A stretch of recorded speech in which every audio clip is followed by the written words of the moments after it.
appear higher than pirate sites. Now, the move has been welcomed by record companies in the UK and Hollywood film studios. The movies and music firms have complained in the recent past that Google should have been doing more than much more in fighting piracy. Now, from next week, such results will take into account the number of valid copyright removal notices, with more notices will rank lower, although Google has not said what it considers valid or not valid notice. Now, a pipeline allowing South Sudan to export oil via Kenya's port of Lamu, freeing the landlocked country from reliance on a route through Sudan, will cost $3 billion. This is according to South Sudanese Finance Minister Kotsi Manibe. Now, meanwhile, Sudan is very optimistic it can reach the border security agreement with Sudan that would allow a resumption of oil exports from the south. And now moving on to other news making headlines, and mobile phone maker Motorola Mobility is to cut 4,000 staff around the world, in an equivalent of about 20% of its workforce, as part of restructuring program. Google bought Motorola and its thousands of technology patents for $12.5 billion last year, and Motorola's Mobility says it's planned to close or merge about 1/3 of its 90 production and research facilities. The US-based Motorola has also announced a shift in emphasis away from smartphones to what it describes as more innovative and profitable devices. In a statement, Motorola said it was committed in helping its staff through this difficult transition and will be providing generous severance packages as well as outplacement services to help people find new jobs. And our Capital Markets Authority has granted approval to KCB employee share option plan to issue and listing of additional 1.5 million ordinary shares of 1 shilling each to the trustees of the company's employee share ownership plan to be held by them and issued to other beneficiaries under the employee share ownership plan in accordance with the terms of the trust deed approved by the authority. Now, in granting the approval, the authority has reviewed the disclosures contained in the application made under Regulatory 11 of the Capital Markets Authority, Public Offers, Listing and Disclosures Regulations of 2002, and it is satisfied that the application makes sufficient disclosure of the matters required in the 4th schedule of the said regulations.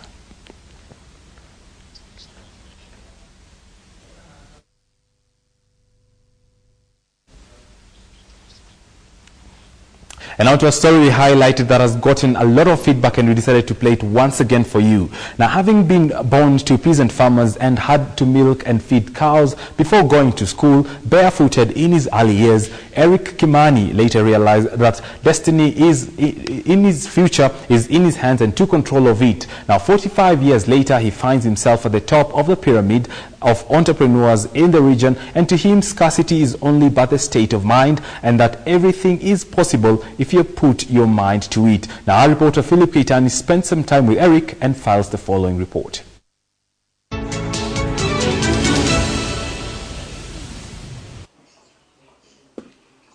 Eric Kimani is a renowned business leader, entrepreneur and philanthropist. He also dabbles as an inspirational and motivational speaker.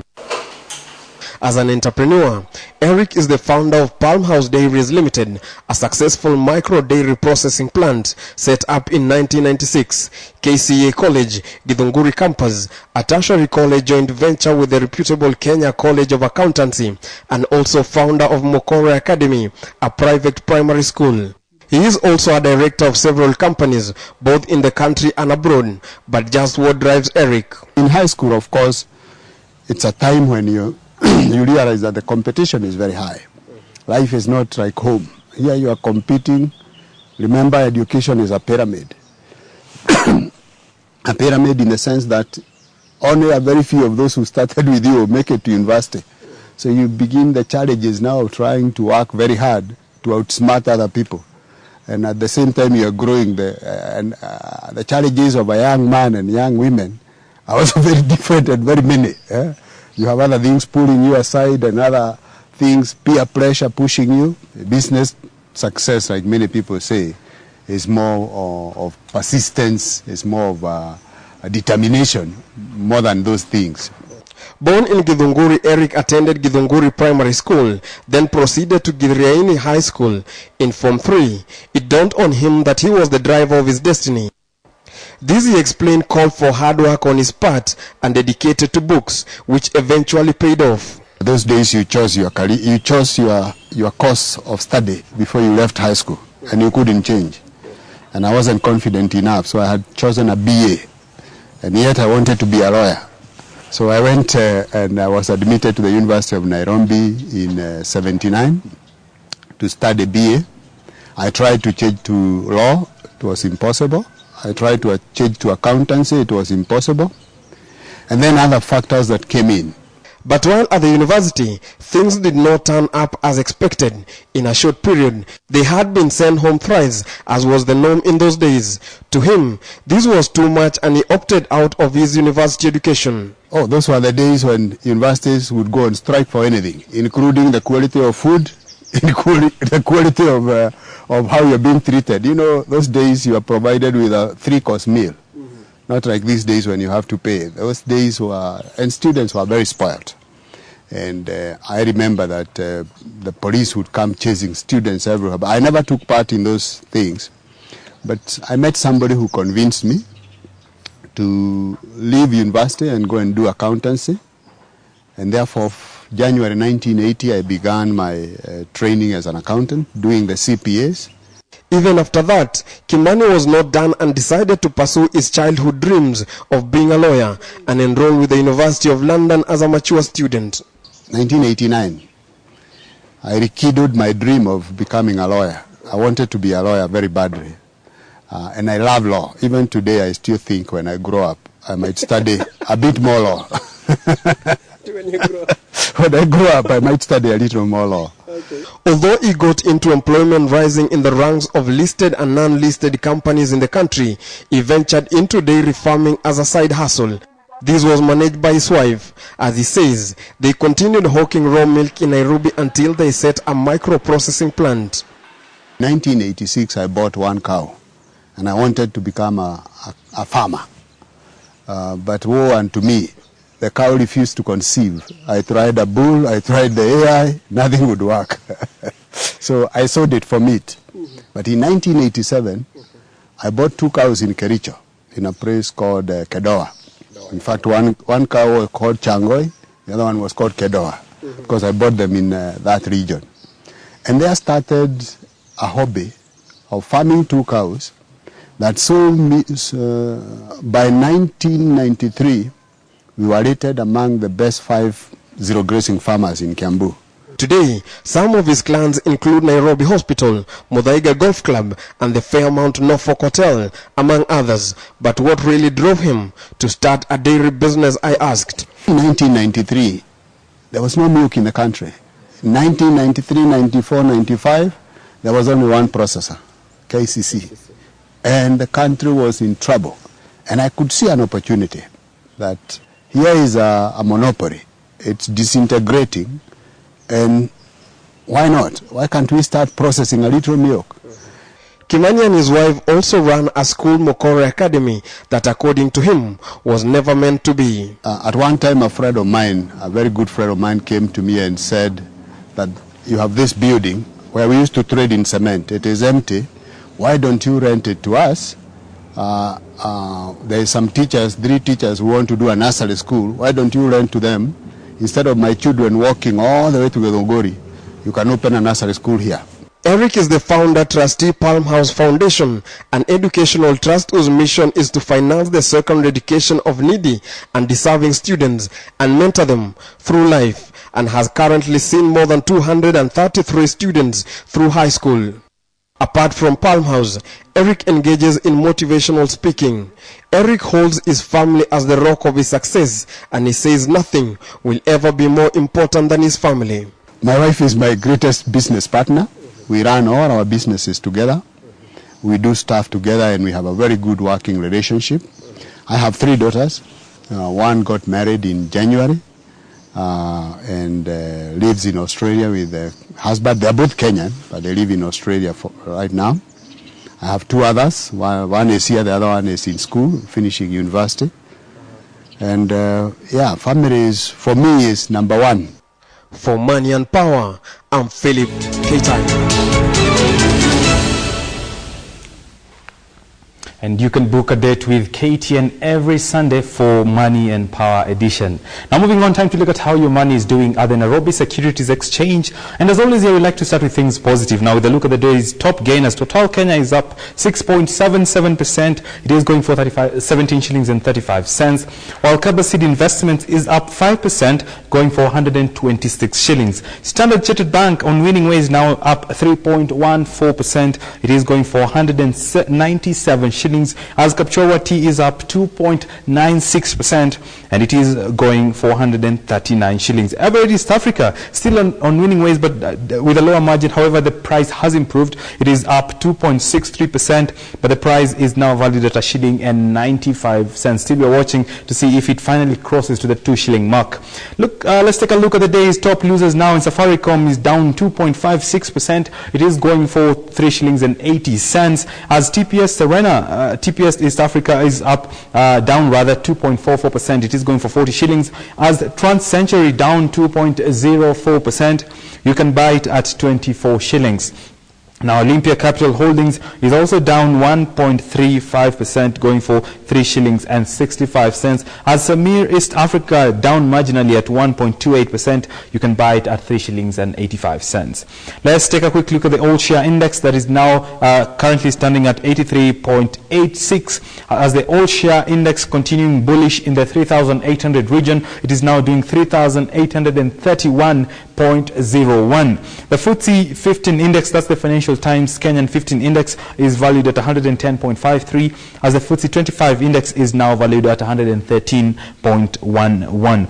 Market capitalization stands at 1,106.78, as the total shares traded this afternoon, that is 2:15 p.m., are at 27,234,600, while the equity turnover is now at 485,115,764, as total deals traded are 1,452. And of course, this being a live cast, we will be giving you more data as they stream in. Now later on our business chat of the day, we'll be talking to DHL and their strategy in the African market. Stay tuned.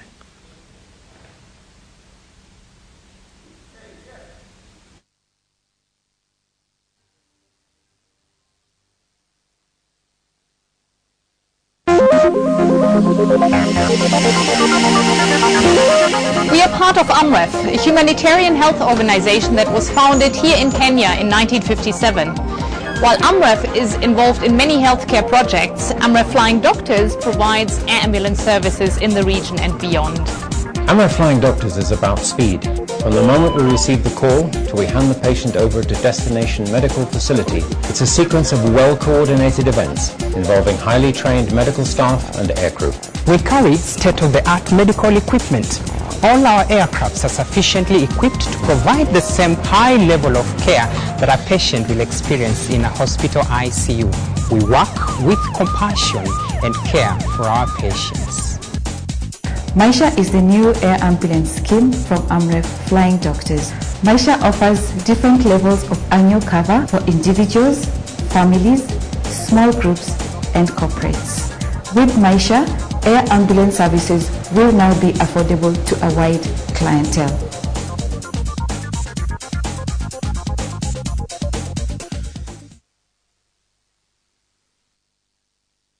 Oh, my angel! It's been so long since I've heard you sing. Oh, she can't. She's got a cold again. Well, I'm sure you're taking proper care of your hygiene. Yes, I use antiseptic liquid in her bath water. Oh, that's smart. But germs are also getting smarter, and your protection is still the same. So what's better? This. Lifebuoy? Advanced Lifebuoy. While bathing, it gives better germ protection than antiseptic liquid. 10 infection-causing germs. 1 advanced protection. Lifebuoy.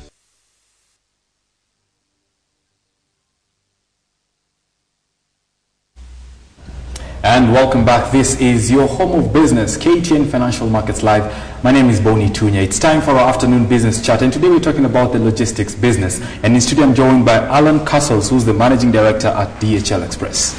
Welcome to the show. Thank you. Nice to be here. First, what does DHL mean? DHL stands for the initials of the founding guys, Dulcie, Hilblum and Lynn, which is what makes up the initials. Because it's part of the Kenyan household in terms of logistics, so, and I'm sure many people didn't get that. All right, but moving on, you've managed to build a brand that is recognized locally, yet it's international, and a lot of credibility to it. What's the secret? I think we run our business on 4 pillars. Firstly, motivated people. That's absolutely key to any service business, is having people who really want to come to work and do a good job. So motivated people provide great service quality. And if you provide great service quality, you get loyal customers, and if you get loyal customers, you get a profitable network, and that's how we manage our business. With the death fast of fax machines and faxing and the entry of emails, do you see that as a threat to your business? Well, not really. Surprisingly, perhaps, the document business is still growing, and you would think that with all the electronic interchanges that we have these days, that the good paper document would have died long ago, but it's not the case, and it's actually indeed still growing. So, and it forms an important, although not the largest part of our business. So you're still bullish in the market in regards to document business? Yes, and we'll continue to grow that through the coming years. Let's talk a bit about the challenges that you face in the Kenyan market. Of course, we are working in an environment that our address system is not as advanced or as we'd like it to be. How do you find difficulties just dropping the mail to the right door, and how does that compare to international market? Well, many countries suffer from the same problem. Where in Africa only, or across the board? Throughout the world, all across the globe. But our couriers are pretty smart. They know their way around. One of the most important things is having a very clear address and to have a telephone number and a contact name, so that we can actually ring the person if we're having difficulty delivering the package. We can actually contact them then and there and say, where are you? And is that as an extra cost? Or? It is an extra cost, but on the other hand, it's cheaper than taking the package back to the depot and then taking it out again the next day. So it's worth our while to do that. We've seen also a surge in the coming in of new, smaller, independent outfits that are in this similar logistics business. Probably you could ask, what's your market share right now, and who are you going against in terms of competition? Well, we have a complete range of competition from established global players such as ourselves through to regional players, and then a myriad of smaller players. And indeed we compete with the Post Office, but we also cooperate with them in certain instances. The Post Office operates in a very different way to the way that we do. We're a global network, and they are operating on a national basis. You talked about cooperation with Post Office. Do you also cooperate with other local-based courier services? We do cooperate with local services. G4S is one of them. And the reason we do that is that our main focus is on international business, time-definite international business. But local players are nationally orientated, and so therefore they have a more comprehensive domestic network, and the two are therefore we get good synergies from working with different partners in different countries. Let's talk a bit about your international markets, and of course the East African market is moving towards the customs union. How will that affect your business? Well, if the European example is one which we can refer to, our business boomed after the breakdown of the barriers and the single market. And I see no reason why East Africa should be any different. We currently carry packages, and we have to go through very complicated customs processes. In some countries are more complicated than others. And when those break down, usually the pace of trade picks up, and that's good for our business. It's also good for the economies of those countries. So in terms of probably standardizing these processes across the neighborhood, let's talk about the region first. What needs to be done? Well, I think standard processes would be very good. Within the East African countries, the customs regimes operate quite independently, and if there was a bit more coordination between the two, between them all, it would be easier for both for business and for ourselves trying to facilitate trade as we do. So customs regulations are different. For instance, there is a thing called a de minimis level, a level under which shipments, you do not have to go through the process of clearing those. In a country such as Angola, it's $370. In Tanzania, it's $1.50. So you can imagine having to, if you import something into Tanzania which is valued at $10, you have to go through all this enormous amount of paperwork, and the resulting amount of duty that you collect is probably around about, the average is about 19%, so you'd get $1.90 for having done probably $15 or $20 worth of work. So one of the things which we're trying to do is to talk to the customs authorities in the various countries to standardize what we call the de minimis threshold. In terms of specifics, what are the most immediate measures that can be taken? Well, I think simplifying things and making them uniform across all the countries of the East African community would be excellent and would make life easier, not just for us, but for our customers, because they are confused, because the regulations are different in every country, and the more you can standardize those, the easier it is to go through those formal processes.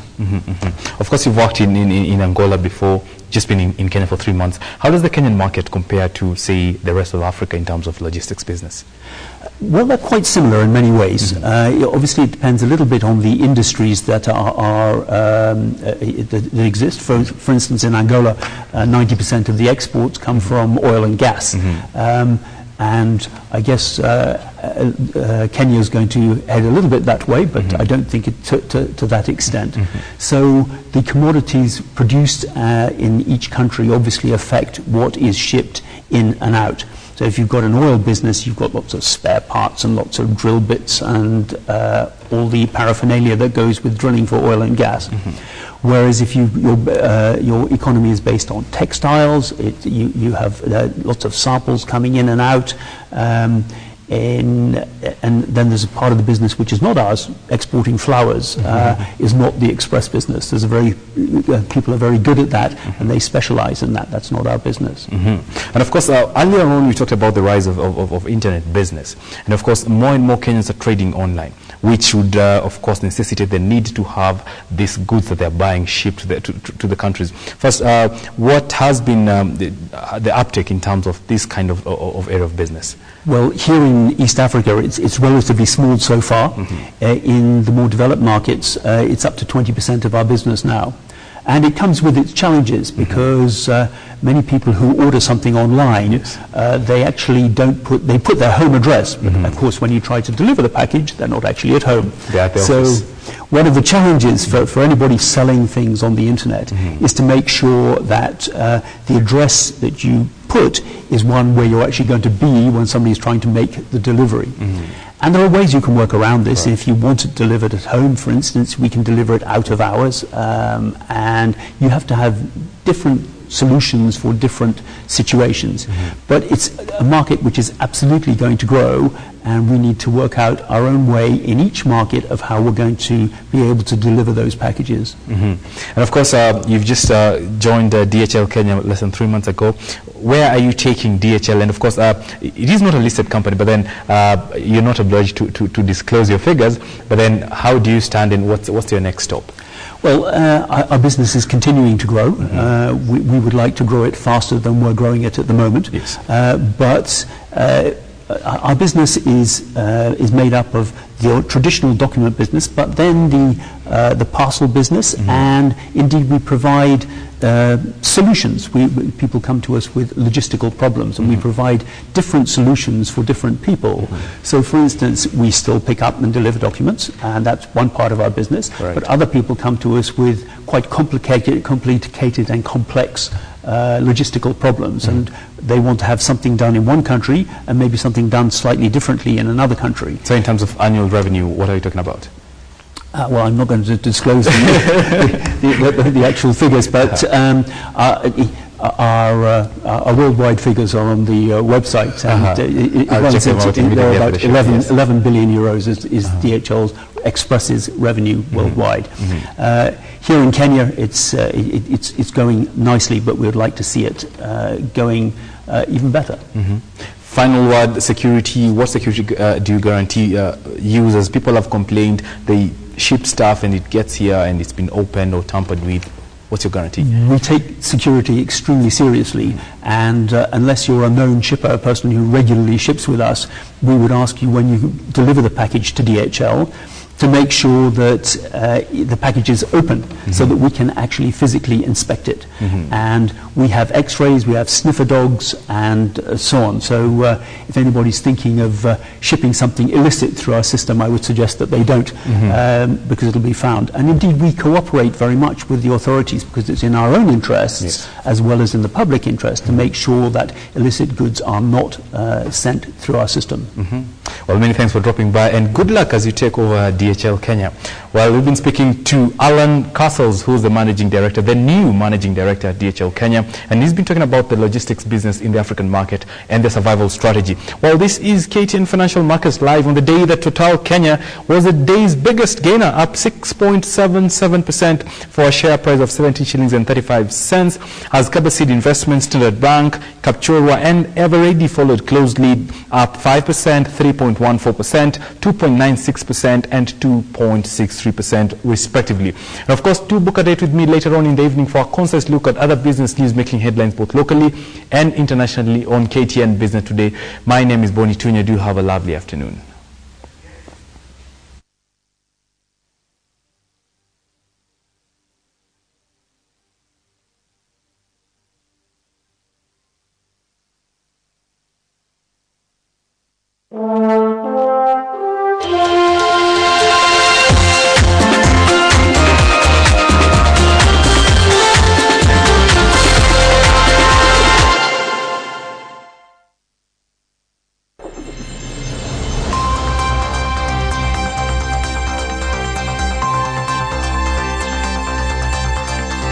Pay as little as 1 shilling for every call over 3 minutes from 6 a.m. to 6 p.m. Dial star 777 hash to subscribe. Wakenya tuongee na Safaricom.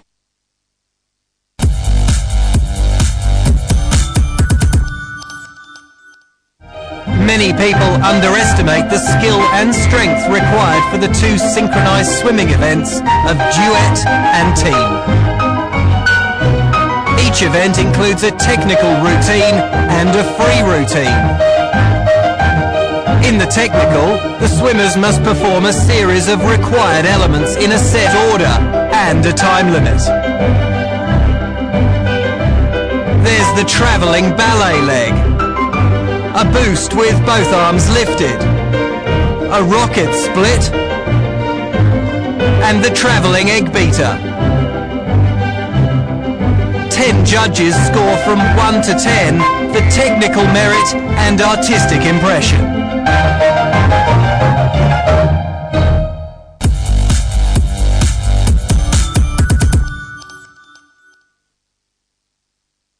Today, I see the hurt upon your face, thinking how much more of this can I take? In a minute I'm about to break. Today, see the pain